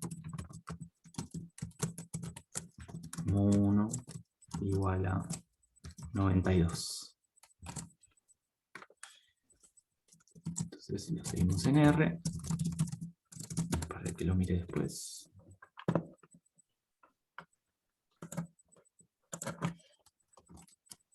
Bueno, esto era el punto A, ya estaba calculado. Si las dos lo vuelvo a corregir. Y entonces para este valor de 92, me armo este delta de nuevo, que, fíjense, me dice, me habla de cuán distinto es el mu1 que estoy considerando respecto al mu0. Que eso está bueno también, como conceptualmente entenderlo, si esta diferencia es muy chiquita, ¿qué significa muy chiquita? Que sea muy chiquita en comparación con el sigma. La probabilidad de error de tipo 2 va a ser algo alto, ¿no? Mientras que si es muy grande, bueno, va a ser algo chico. Y bueno, y ahí tenemos cuál es la probabilidad de error de tipo 2 para este mu. Lo podemos graficar, no estaría de más. Si se lleva la imagen de cómo era esto. Bien. Entonces nos armamos un mu1 que sea igual a una secuencia desde mu0 hasta, no sé, 100 no es tan grande, no sé, 150, 120 le vamos a poner. 0,05.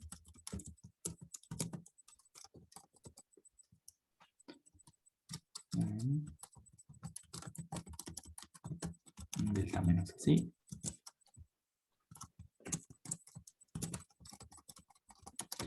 Entonces hacemos un plot de 1 menos. Y esta cosa directamente la agarro.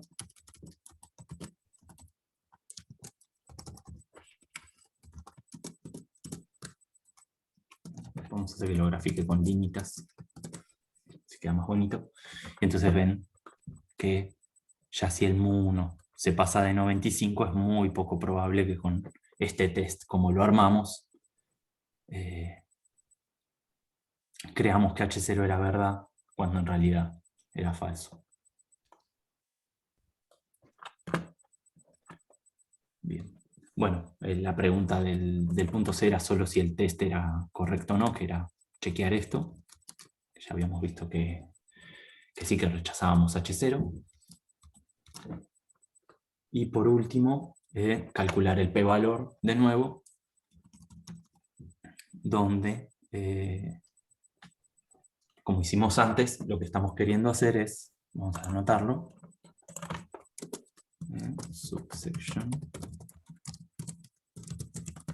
punto D,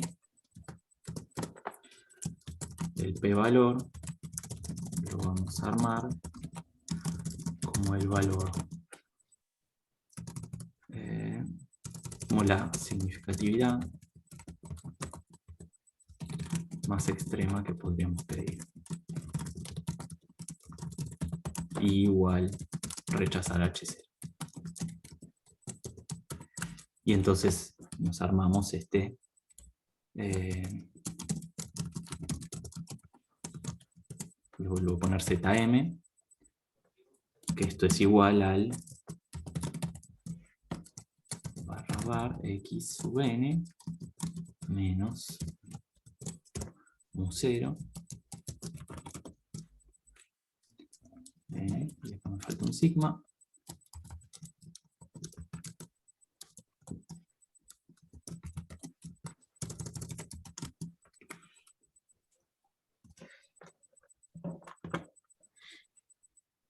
Y entonces, el p-valor va a ser la probabilidad de que Z sea mayor al ZM este.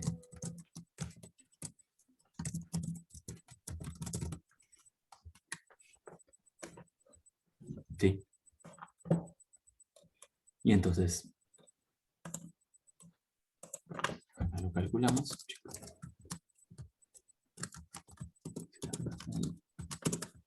Y vemos que en este caso podría haber pasado test mucho más exigentes con los datos que teníamos. O sea, esto, de alguna forma esto lo que viene a hacer es a reforzarnos la idea de que no es que se pasó el test, ¿cómo es? Por poquito, sino que lo pasamos por un montón. Pero bueno, de nuevo, y esto probablemente lo sigamos discutiendo en las próximas clases, el p-valor, fíjense que lo calculamos como la probabilidad de